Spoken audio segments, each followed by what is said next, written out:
They'll be calling you a radical. Love lifts us up where we belong, where the dead eagles cry. Fucking mountain high in the fucking polluted fucking sky. Love lifts us up where we belong.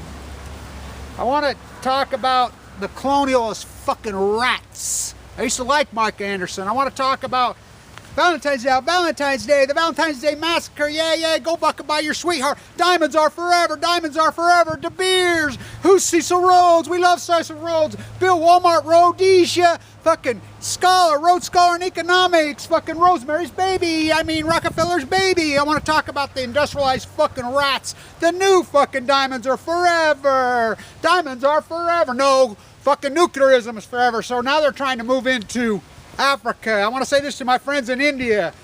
Nuclear lies. My friend Pravad in Vienna, all roads lead to Vienna. How great your work is and how much I appreciate and how much I love you, the fight. That fucking rat Mark Anderson says that. Colonialism's all the rage now. Colonialism's back here in America. America Vespucci, the military colony of the Queen. They're back in India. They're moving back in Africa. Rhodesia, Rhodesia. Who's Cecil Rhoades? The pedophiles, they're back. The Queen, they're back. They're trying to fucking making statements all over. They want to.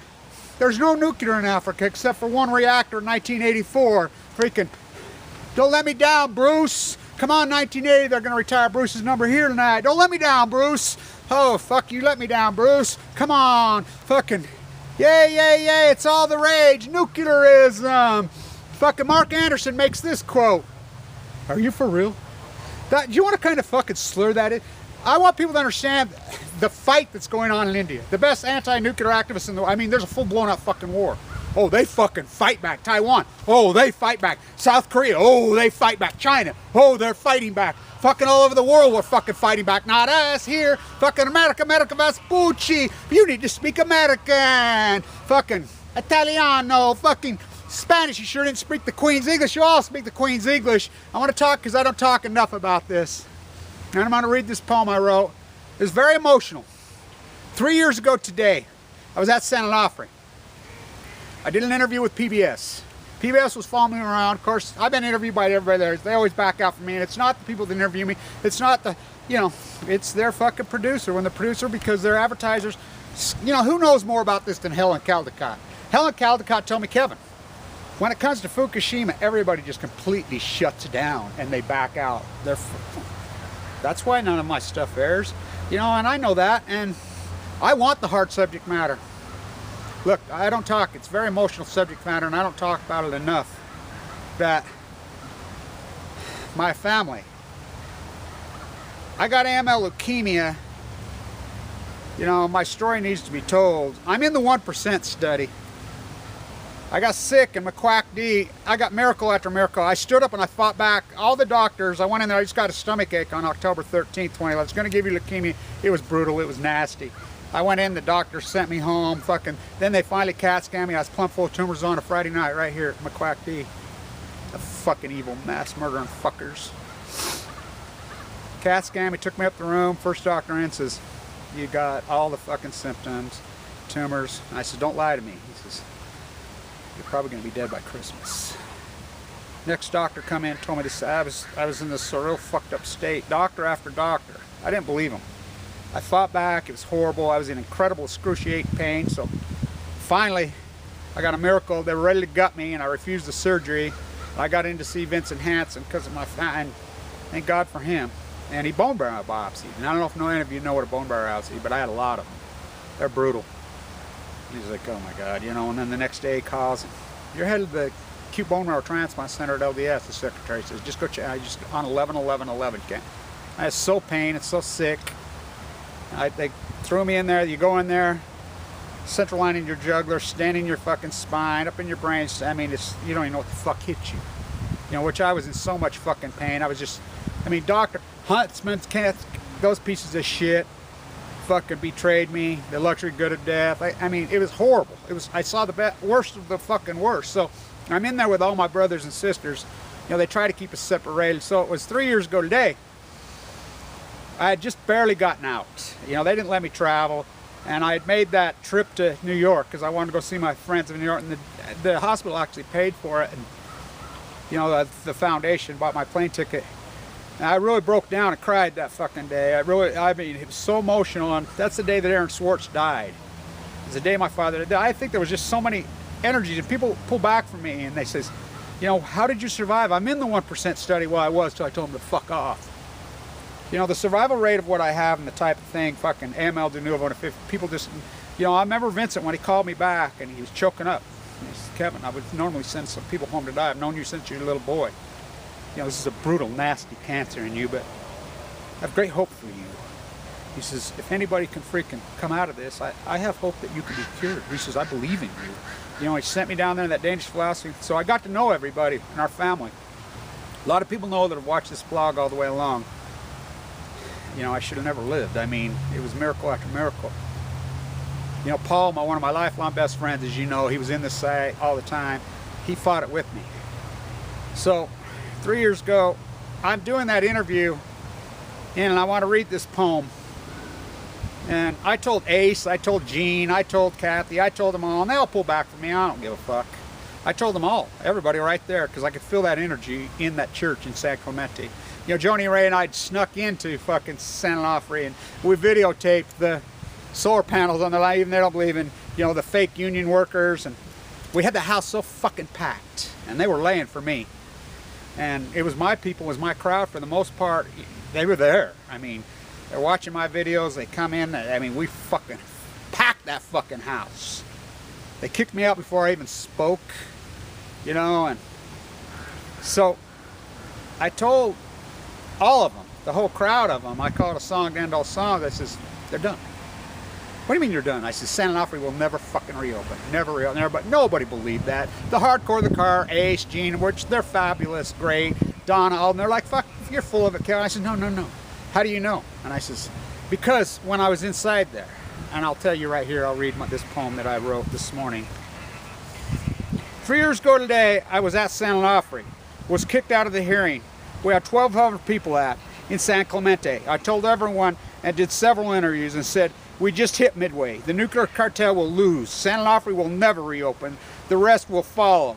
Everyone, including the hardcore anti-nuclears of old, told me I was wrong and crazy. On D-Day, as we were ready to hit the pg&e with the truth on the beach, they surrendered and announced they would permanently close it, San Onofre. In the hearing, the angels and the nuclear cartel had murdered, circled around me. The whales, the sea lions, the starfish circled around me. The gray whales, the big blue, he came to me. The big blue in the spirit in the room. The big blue whale, the spirit in the room. They sent the vibe into my spirit. At that point, I knew the cancer was leaving my body. And the nuclear cartel must fear me instead of me fearing them via cancer.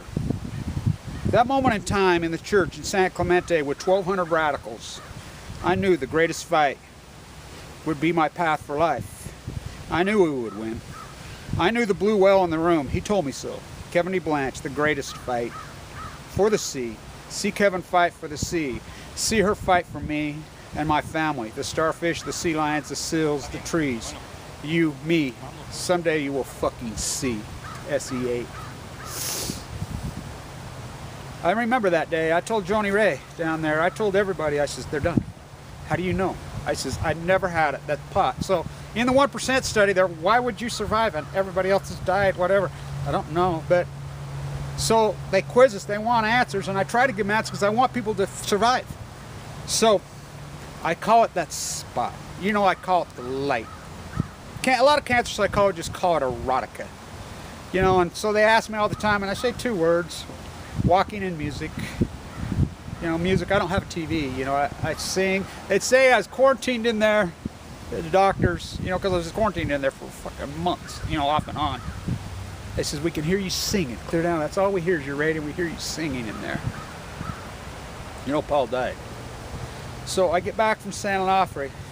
They keep us separated. It was Kevin and Carla, Kevin and Carla, Kevin and Carla. A young, beautiful woman here in Ogden. We were the only 2 simultaneous de nouveaux at the same time. So I go back in. You know, as soon as I got back, I'm going to check my blood. Whitney walks in, and I'm like, what about Carla? It's like I knew. She's like, oh my God, Kevin. She just cried. She said, I'm so sorry. And I said, no. And then I get home and Paul calls me. You ain't gonna believe it, because we rehabbed every day right here. He and I walking together, everything day to day. You know, we're lifelong friends since we were children. Kevin, you ain't gonna believe it. They did my blood work today. It's back.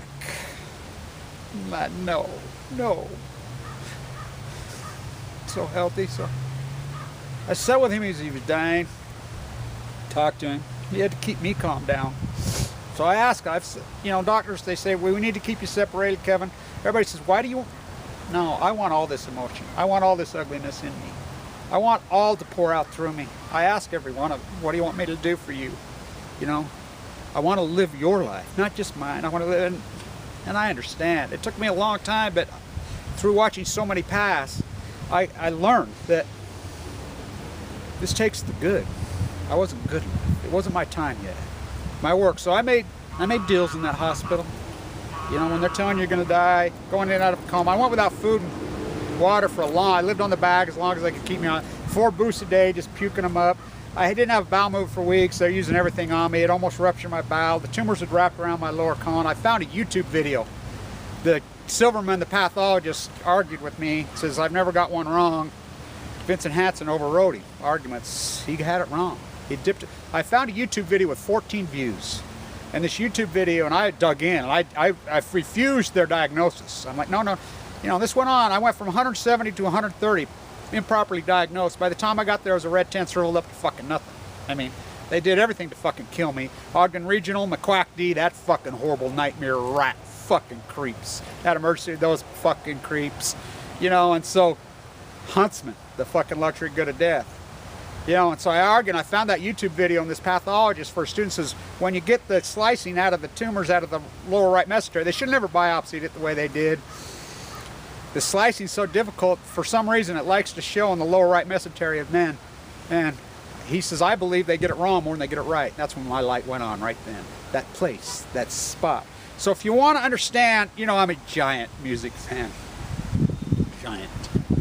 So I'll post this video. And it's the best example I find. I listen to a tremendous amount of, and I like to watch music videos, always have, because I want to see their faces. And I love Jennifer. She's, I think, the greatest female voice out there, and has been through our lifetimes. When she looks over at the 311 or the 316 mark at Joe Cocker, when she looks over at him, you can see she goes to that place. So I make tons of these videos, and I do tons and tons of work. It's like when I'm walking out in the environment. And to all you rat and trolls who stalk me and try out in the street, that's where we fucking meet. So I walk and I walk and I walk in Manhattan, in Knoxville, Tennessee, fucking up the fucking one. I've been on every pier in California in critical condition, fighting for my life. I go to places, sleeping in my sleeping bag on the fucking cliffs, so sick. Everybody's like, you're crazy. Plate counts at 30. Fucking in Eugene, Oregon with a mega horn, fucking old lady knocks it out of my mouth with a fucking walker. Why I'm in critical condition, you know, bleeding, you can ask Lonnie. And before I go on, I want to say this. Every single person who supported my activism, sent me money to do this, cannot say how much I love you. Every one of you, how much you mean to me, and how much of this historical work. Without you, this organic mutated sunflower, because that's all the fuck I am, blowing in the fucking wind with my nuke to fucking death father. It's an emotional fucking day for me. You know, Paul fucking went. You know, they all went. Now I can go on and on and on. I sat with them. They're like, you're really going to sit with you? I want it to burn a hole so fucking deep through me. I want to feel all this emotion. I want it. Because I'm not giving up. I'm fighting for them. You could kick me. You can do everything. You can burn me. You could stab me. You could fucking shoot me. You could cut my fucking head off. You could take my money because I don't fucking want it anymore.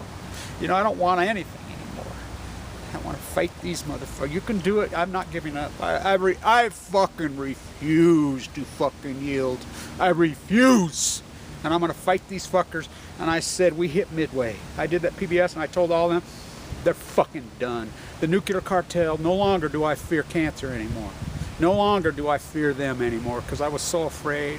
You know, I broke down in Manhattan. You know, I just fucking cried. You know, I'm like, I don't want to die. I love my grandchildren. I want to see my grandchildren. I fucking love life. I don't want to die. I'm going to fucking die, you know. The doctors would give up on me. I didn't have a bone marrow transplant. They don't want it. I was too sick. I think they even thought I was going to die. Vincent didn't. He believed in me.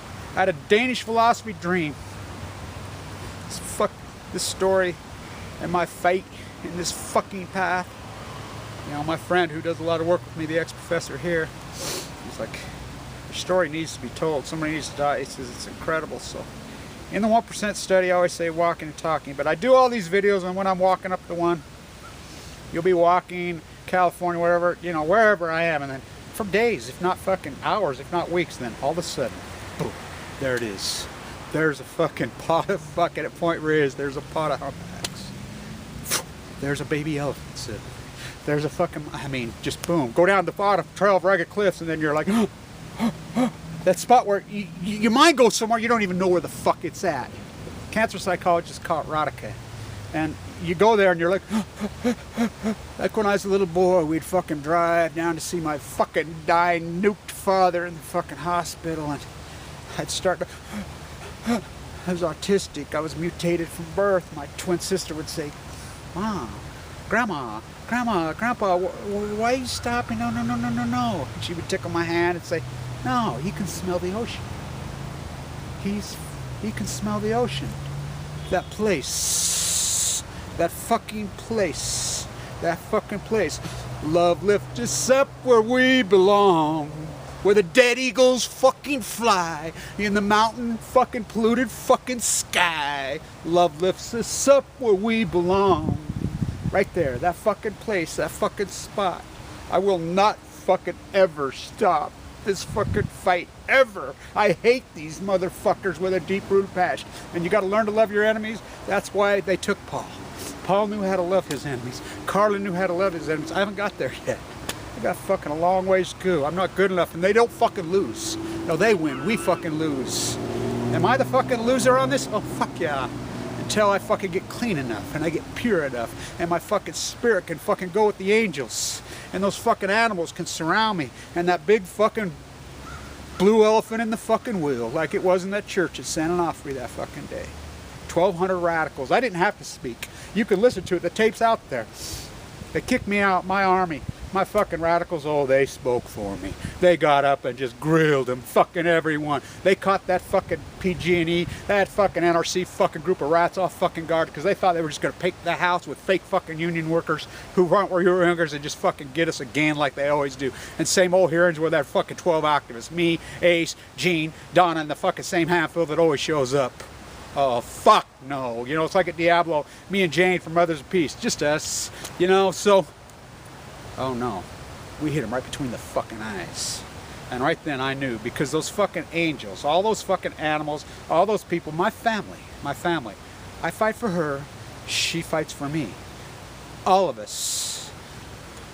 The nuclear cartel's no fucking match for the mighty blue fucking Pacific. They're not gonna take her. They're not gonna take her all the way. They got her fucking wounded. They got all her fucking children fucking dead. They're fucking killing them. They're not taking her. They're not fucking taking her. We're going to win this fucking fight. And I told her right then, it's over. They'll never open San Onofre again. Tell you, and everybody's like, you're crazy. I says, oh no. And they'll go. Then fucking Indian Point's gonna go. Diablo Canyon's gonna fucking go. Fucking environment. Those fuckers kick Yankees fucking ass out of there. You know. It's dirty, filthy, fucking lie. It's all fucking nuclear lies. Every fucking bit of it is a fucking lie. Hillary's emails prove it. It's all lies. So great, wow, the fucking lies. It's dirty, filthy, uranium, polluting fucking mass murder is what it is. It's the greatest fucking crime syndicate in fucking human history. It's that fucking spot. 1% study, and they can kiss my fucking ass too. To all those fucking marine biologists and everywhere, yeah, Fuktonium you. You know,